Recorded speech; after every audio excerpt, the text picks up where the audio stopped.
ব্রত বিধান। ব্যাসদেব বললেন, নিত্য কর্ম কখনো ত্যাগ করবে না। নিত্য কর্মের সঙ্গে যে কোনো যজ্ঞ করলে মহা ফল লাভ করা যায়। যারা অকৃতপুণ্য তাদের দেবতা, ব্রাহ্মণ, সাধু, তপস্বীতে কোনো ভক্তি হয় না। সংসার পঙ্কে আবদ্ধ মানুষ নিত্যদিন বাড়ি, জমি, জায়গা ও স্ত্রী পুত্রে আসক্ত হয়ে অসীম ক্লেশ ভোগ করে।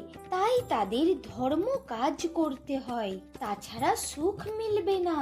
সত্যনিষ্ঠ হয়ে অবশ্যই একটি চতুর্দশী ব্রত পালন করবে। একাদশী ব্রত পালন জীবনের শ্রেষ্ঠ ব্রত।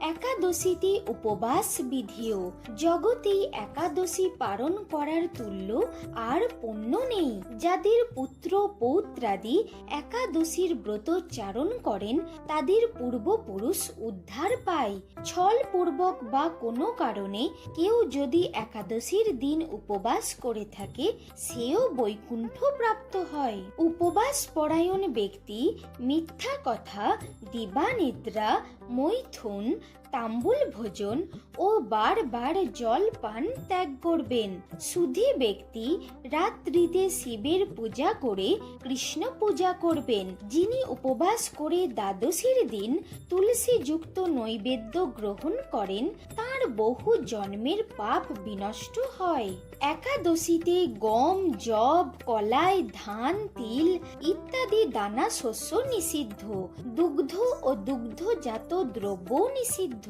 একাদশীতে ফলাহার বিধেয়। একাদশীতে ব্রত উদযাপন হলে আদা সহযোগে জল সেবন বিধেয়। চিত্ত চাঞ্চল্যকর কথা শ্রবণ ও পঠন পাঠন নিষিদ্ধ।